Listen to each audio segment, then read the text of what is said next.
और आज मैं प्रबंधन, चूंकि जैसी सूचना मिली है कि डीवीसी ने टेंडर दिया है थर्मैक्स को और उन्होंने दिया है किसी अन्य कंपनी को। आज जो भी हमारे भाई हैं वो तो केवल नौकरी की मांग कर रहे हैं। आज जो भूख हड़ताल में बैठे हैं ये तो नौकरी की मांग कर रहे हैं। यकीन मानिए, यदि आप नौकरी का निदान नहीं करते हैं तो ये भारत सरकार की जो कानून है उसके तहत जमीन वापसी की मांग करेंगे। अरे हम तो केवल अपना 20 साल देख रहे हैं, इसीलिए नौकरी की मांग कर रहे हैं। यदि हमारा बस चले और हमारा जोर चले तो नौकरी नहीं चाहिए हमें अपनी सारी जमीनें वापस चाहिए। इस जमीनों का अधिग्रहण करके आपने कंपनी लगाया है,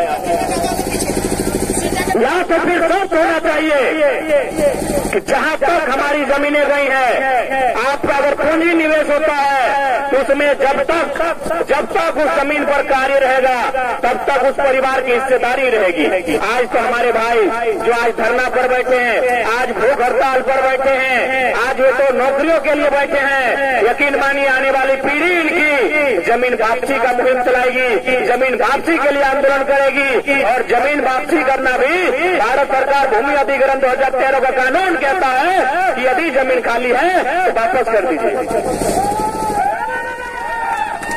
जैसे ये तमाम जमीनें जिनमें फैक्ट्री नहीं लगा है, जिनमें आप और हम बैठे हैं, ये जमीनें जहां फैक्ट्री खड़ा नहीं हुआ है, जहां बाउंड्री वॉल खड़ा नहीं हुआ है, जहां प्रोडक्शन नहीं हो रहा है, इन जमीनों को वापसी का राइट बनता है। तो आज तो ये नौकरी मांग रहे हैं, आने वाला दिन हम लोग जमीन वापसी की बात करेंगे।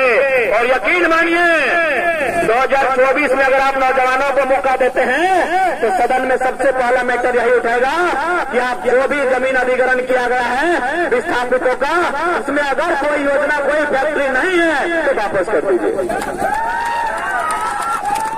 और इस बात को तमाम किसान के बेटों को समझना होगा, तमाम किसान के बेटों को समझना होगा, क्योंकि हो सके आपकी नजरों में हम लोग छोटे बच्चे हैं, नन्हे बच्चे हैं, लेकिन देश के 5वें प्रधानमंत्री माननीय चौधरी चरण सिंह ने एक लाइन कही थी। आप हमें देखने के बाद लगता होगा कि तो छोटा सा नन्हा सा बच्चा है, ठीक है, लेकिन देश के 5वें प्रधानमंत्री माननीय चौधरी चरण सिंह को छोटा नहीं कह सकते हैं। उन्होंने एक लाइन कहा था, अरे ओ किसानों, एक नजर रखो लाल किला के मैदान पर और दूसरी नजर रखो अपने खेत खलिहान पर।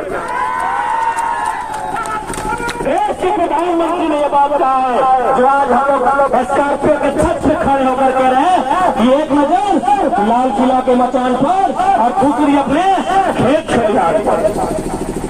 लाल किला का मचान का मतलब क्या होता है? यानी पॉलिटिक्स, राजनीति पे नजर रखो, क्योंकि भारत एक लोकतांत्रिक देश है, इसीलिए भारत की राजनीति पे नजर रखो। तुम जिन नेताओं को चुनकर भेजते हो उन पर नजर रखो, नहीं तो कोई दिन ऐसा नेता चुनकर जाएगा जो कंपनी की दलाली करेगा, आज तुम्हारी जमीनों को बेच देगा। उसी का उदाहरण था माननीय प्रधानमंत्री नरेंद्र मोदी का कृषि बिल, उसी का उदाहरण था कि जमीनें अडानी को बेचने की तैयारी थी। इसलिए आज तमाम किसान के बेटों को मेरा यही संदेश होगा।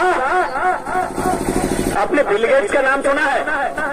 अच्छा, ये चुनाव पुलिस अधिकारी लोग तो जा रहा है, अरे ठीक है, उन लोग के हाथ में डंडा है तो इंसान उनसे भी थोड़ा बात करेंगे, घुमाइए ना। अब जा रहे हैं कि सुन रहे हैं ना भाई लोग? हाँ ठीक है, हाथ में डंडा, कंधे पर बंदूकें हैं, हमें कोई तकलीफ नहीं है, लेकिन वो भी इंसान है।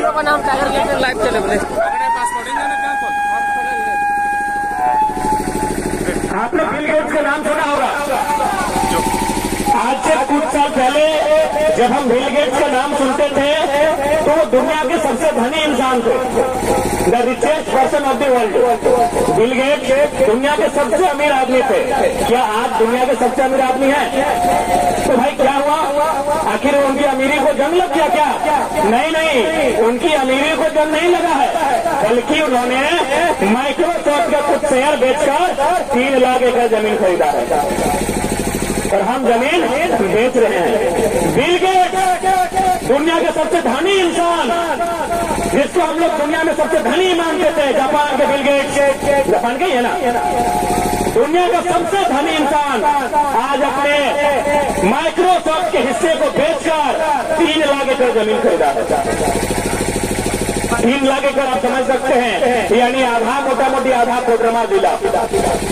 3 लाख एकड़ जमीन यानी आधा कोडरमा जिला उतना जमीन खरीदा है।